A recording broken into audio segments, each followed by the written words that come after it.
उसमें बहुत सुंदर रूप से भक्ति कर सकते हैं। जब हम इन नियमों को बहुत ध्यान से सुनिएगा, बहुत ध्यान से, जब हम इस विद्या को सीखते हैं, जब गीता का ज्ञान धारण करते हैं, तब हम नियम को करने के लिए अच्छा लगने लगता है।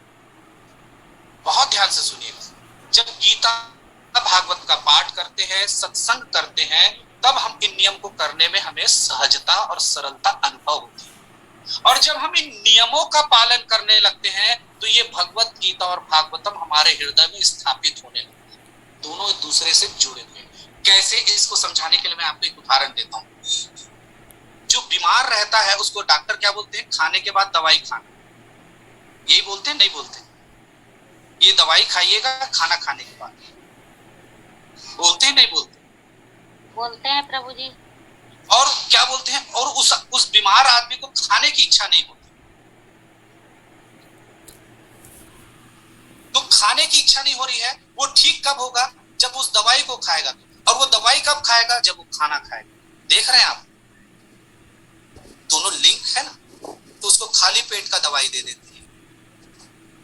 ये है संग, साधु संग, खाली पेट का दवाई। जब हम संग करने लगेंगे, खाली पेट का दवा पिएंगे, तब हमको फिर क्या होगा? खाना खाने की इच्छा होगी। तब हम क्या करेंगे? लोगों की वाणी को, जो यहाँ पे बहुत सुंदर सुंदर, सब लोग कितना सुंदर सुंदर भगवान की वाणी को बताते हैं, उनको हम सुनने लगेंगे। उस रुचि से क्या होगा? उस दवाई को खाने से थोड़ा खाना खाने का इच्छा जागृत हुआ। एक रोटी बस खाए, 2 ब्रेड और दूध बस पिए, उसके बाद तुरंत क्या करता है जो नर्स है वो क्या कर देती है, या घर के लोग हैं वो क्या कर देते हैं?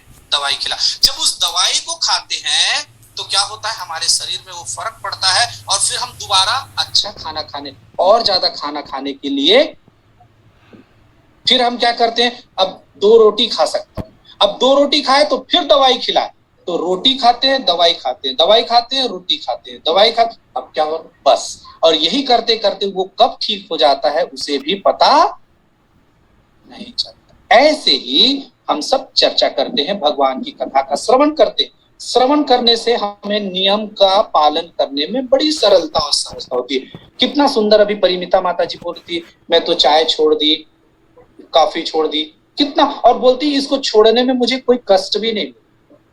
उमा माता जी छोड़ दी। दिनेश प्रभु बोलते हैं मुझे तो बिल्कुल भी तकलीफ नहीं, बोले मैं चाय का इतना प्रेमी और चाय छोड़ दी। अब मैं व्रत का कठोर घोर विरोधी, और इस क्लास में आए तो ये खाली पेट का दवा लिए, और ये खाली पेट का जब दवा लिए और लोगों से पता चला कि नहीं, क्या करना चाहिए? एकादशी व्रत का पालन करना चाहिए। क्यों करना चाहिए? उस दिन बताया गया है कि अन्नों में पाप का वास है। इस विद्या के, ध्यान से सुनिएगा, इस विद्या से उनकी सारी अविद्या का नाश हो गया। जो उनके अंदर बहुत सारी पूरी कल्पनाएं थी कि भूखे रखने से ये हो जाएगा, वो हो जाएगा, ये हो जाएगा, वो सारी की सारी अविद्या क्या हो गया? नाश। अब क्या हुआ? वो एकादशी व्रत का पालन, कहानी कौन से सुना? देखिए, उस 10 दिन तक वो पूरा कृष्ण भावना भावित चेतना में जीता है। परिमिता माता जी को आज एक्सप्लेन करना था तो 3 दिन पहले वो सुनी थी, उनको अक्षरशः सारी चीजों को ध्यान रखना था और उनको एक एक दिन बोलना था। और आज भी उस चेतना में थी कि मुझे जल्दी जुड़ना है, मुझे उन सारी बातों को बताना है जो 3 दिन पहले अमित प्रभु ने समझाया, एक्स ने समझाया, वाई ने समझाया, उन सारी चीजों को। और परिमिता माता जी 3 दिन उस चेतना में जी, और यही कृष्ण भावना भावित है। परिमिता माता जी सच है ये?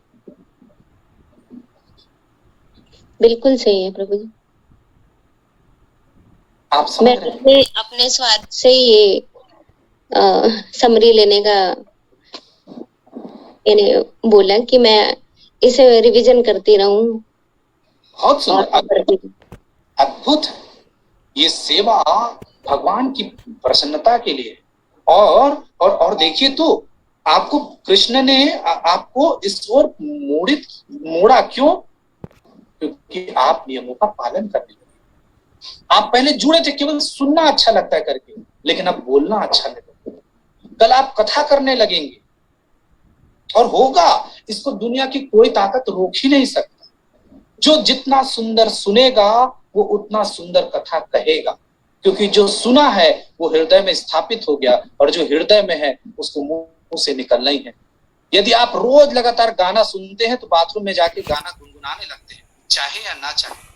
ऐसे ही जब रोज कृष्ण कथा हमारे हृदय में जाने लगेगा, हमारा हृदय कृष्ण भक्ति से भरा हुआ होगा, तो चाहे या ना चाहे जब भी ये गाड़ी चलेगी तो कृष्ण भक्ति, कृष्ण के वचन, कृष्ण की वाणी, कृष्ण की सेवा, कृष्ण की भक्ति के रूप में वो हमारे हृदय से बाहर उच्छालित होते रहेगा, वो उछलेगा, वो निकलेगा। और भक्ति क्या है? यही कि हम चाहे या ना चाहे हमारे मुख से वो चीज निकलने लगती है, और केवल क्या निकले?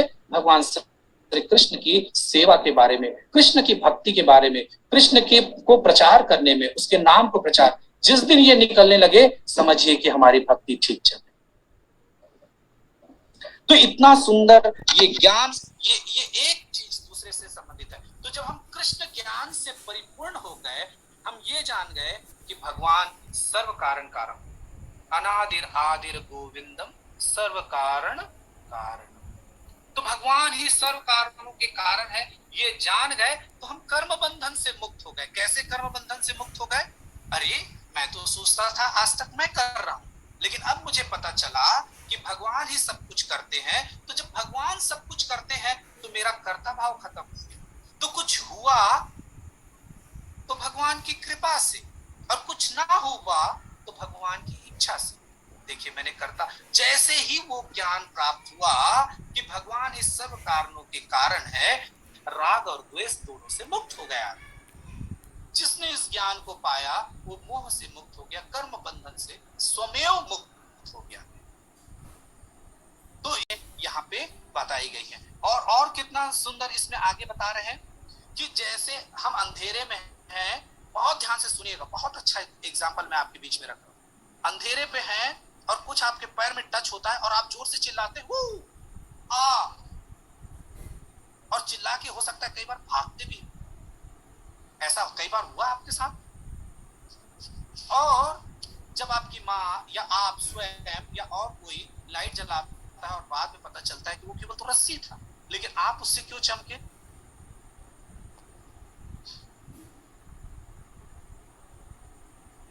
सांप समझ के प्रभु, सांप समझ रहे।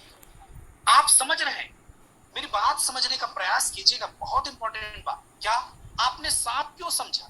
क्योंकि चित्त में वही बसा है कि अंधेरे में, कोने में, किनारे में, इधर में, उधर में सांप रहता है, इसलिए हमने उसको क्या सोचा? सांप। लेकिन यदि हम कृष्ण चेतना में पूर्ण रहें तो भक्त कभी डरेगा? आप तो आराम से जानते हैं यहाँ क्यों आएंगे, यहाँ सांप क्यों आएगा। छोटा बच्चा और जल्दी, वो तो परछाई से भी डर जाता है, लेकिन माँ बाप इस ज्ञान से परिपूर्ण रहते हैं कि सूर्य के कारण ये परछाई है, लाइट के कारण ये परछाई है, और वो नहीं डरता।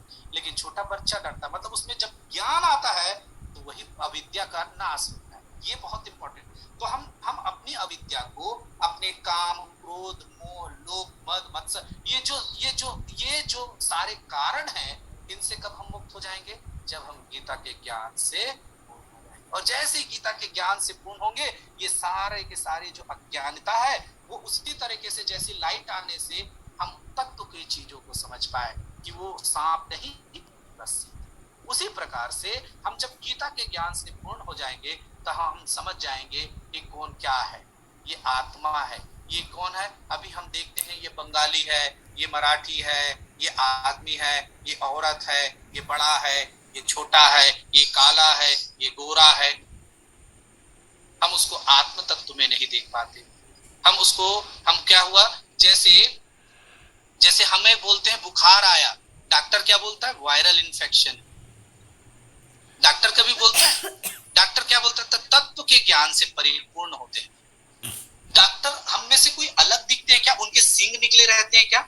उनके दांत लंबे होते हैं क्या? उनके हाथ नाखून बड़े बड़े होते हैं क्या? वो डॉक्टर जैसे दिखते हैं वैसे ही हैं। लेकिन जब आप किसी पेशेंट को देखते हैं तो क्या बोलते हैं? उसका शरीर तप रहा था, उसकी आंखें लाल थी, उसके यहाँ पे फुंसी था। लेकिन डॉक्टर क्या देखता है? डॉक्टर देखता है इसको एलर्जी है, धूल की एलर्जी के कारण इसकी आंखें लाल है, इसको फुंसियां हुए हैं और उसके कारण इसको दर्द। देखा आपने? वो तत्व हम जैसे ही दिख रहा है, लेकिन वो किस रूप में देख रहा है उस पेशेंट को?